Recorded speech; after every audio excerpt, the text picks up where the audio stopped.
Hello, we are live at 50/50 Day. We've had an incredible day of discussions with so many amazing people, and we have another one coming up.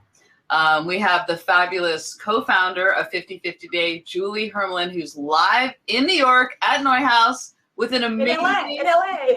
Sorry. What did I just say, New York? You're in LA. It's been a long day. It's been a long day. And you have a brilliant writer, Susan Orlean, who's also in LA. And we are so excited to bring you into this global conversation about what it's going to take to get to 50/50 and where are we on that arc of getting to 50/50. So welcome. Thank you. I'm thrilled to be part of this. We're so happy you're part of it. Absolutely. So let me just, Susan, I'm giving you a little intro. Susan Orlean has been a New Yorker staff writer since 1992. And her books include The Floral Ghost, The Bullfighter Checks Your Makeup, and The Orchid Thief, which inspired the film Adaptation. And we adore Susan, and she's like family to us. And we're so thrilled to have you as part of this day. Can we say that we all go glamping together? Can we admit that? we all go camping together. So. We don't call it camping, we go glamping together. Exactly. But Susan, we've just, you've been in the magazine publishing world, the journalism world for enough time to have some really great perspective. How have you seen things change in your industry from where you started and where they are now?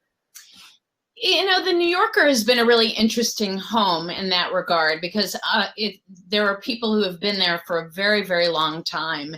And they had a long tradition of women writers who were as much valued on the staff as the men. And that was not so common at that time. If you look at Lillian Ross, Janet Flanner, there are a lot of women who were at the New Yorker and had really extraordinary careers when a woman journalist was a rarity.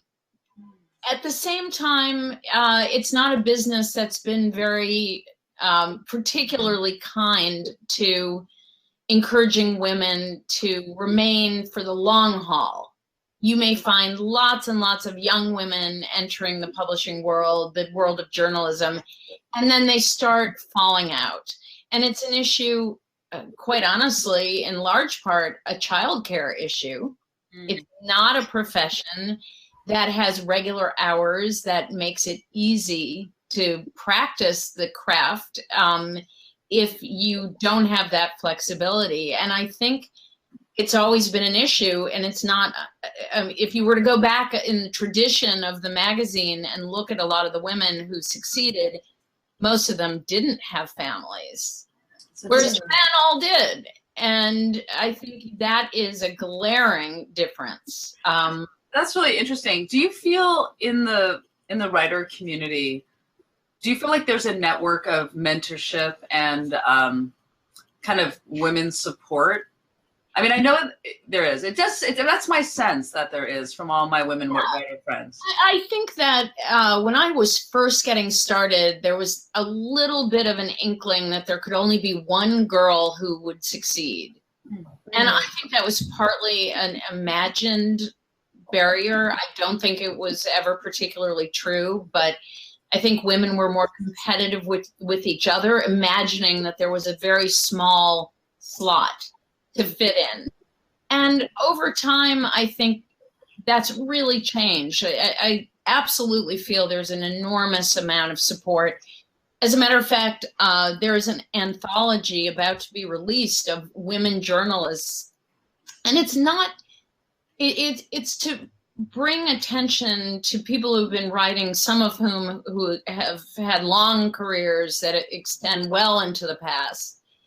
But it's I think, an encouraging way to say, we're kind of all in this together. We face some of the same complications in a profession that's sort of challenging in terms of living a normal life and still being able to excel. And the support is really strong. And I think that's one of the nicest developments over the last, say, 20 years, is the feeling of great shared support for each other, and no longer this feeling that only one of us can succeed. So we're really competing against each other. You know, Susan, you brought up a different point before, kind of an ancillary point about this childcare issue. And, you know, when we're talking about gender equity, we're really looking at, you know, professionally and personally, and what kind of expectations couples are having out of their relationships.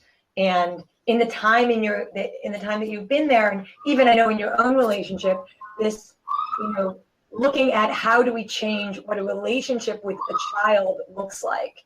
And do you feel like there's a different point of view now that women writers are coming to the table with different expectations around, you know, what that responsibility is going to be, so that their career can be equal weight to their parenting?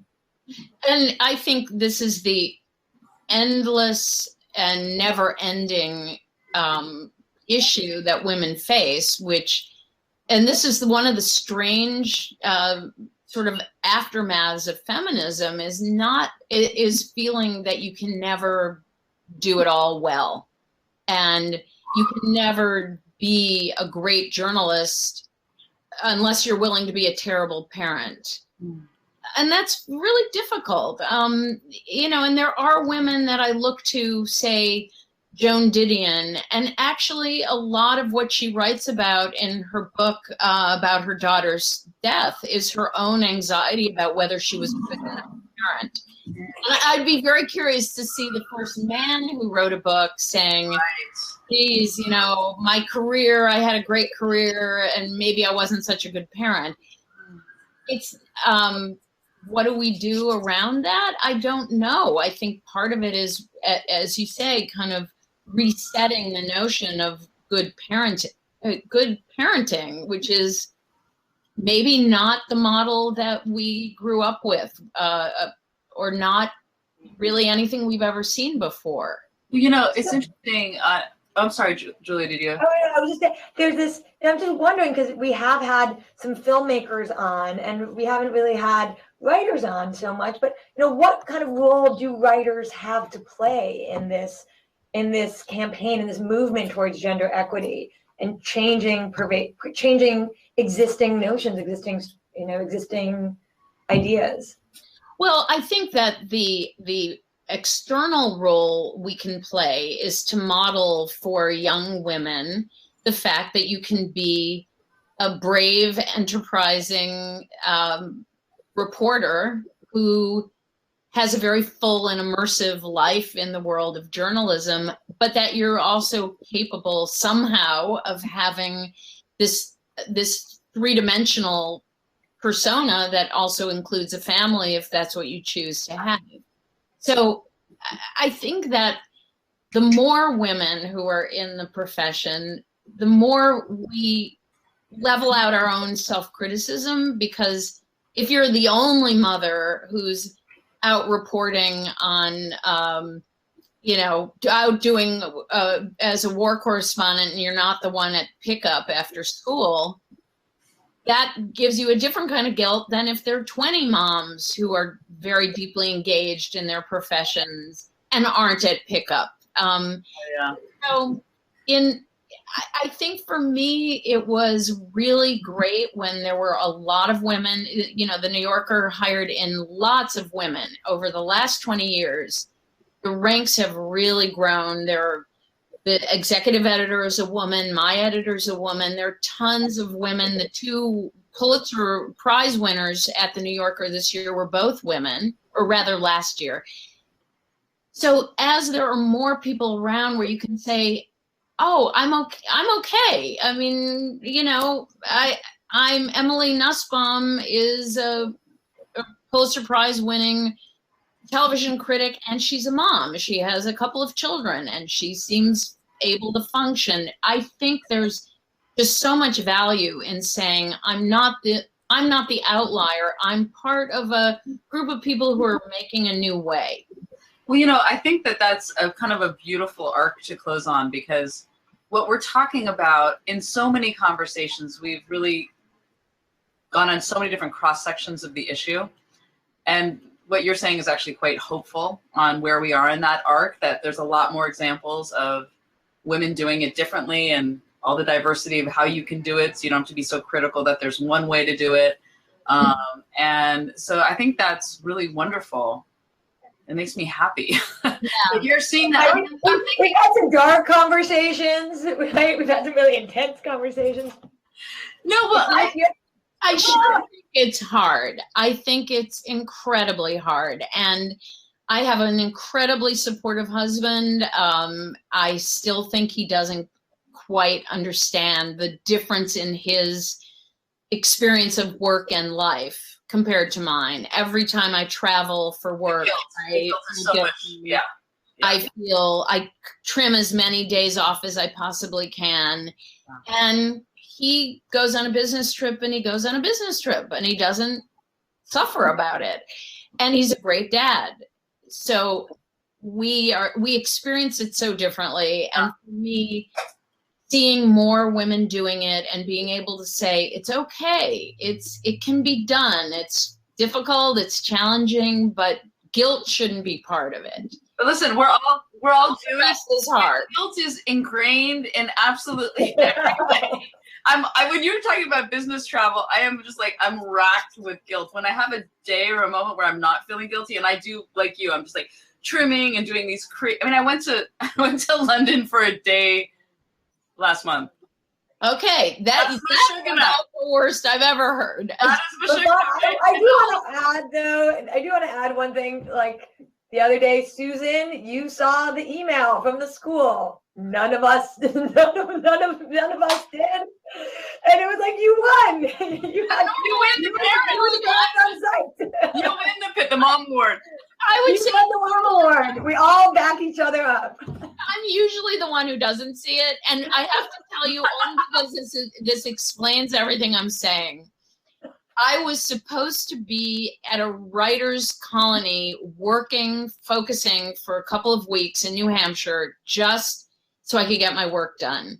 And I canceled it because I wanted to be here when my son came back from his trip to Israel. Aww. I just couldn't bring myself to not being at the airport to welcome him back. And it's a tough choice. I probably won't get as much work done as I should, but it's the constant struggle. Yeah. Everything you're saying, I'm just like, yes, I know. But are you on? Oh, are we? We're about. I think we gotta wrap this up. Susan? My pleasure. Tiffany? And bravo to you two for pulling this off. It's extraordinary. Thank you. I'm so proud to be part of it and to know you guys. Oh, thank you, Susan. Ditto. Mwah. Bye.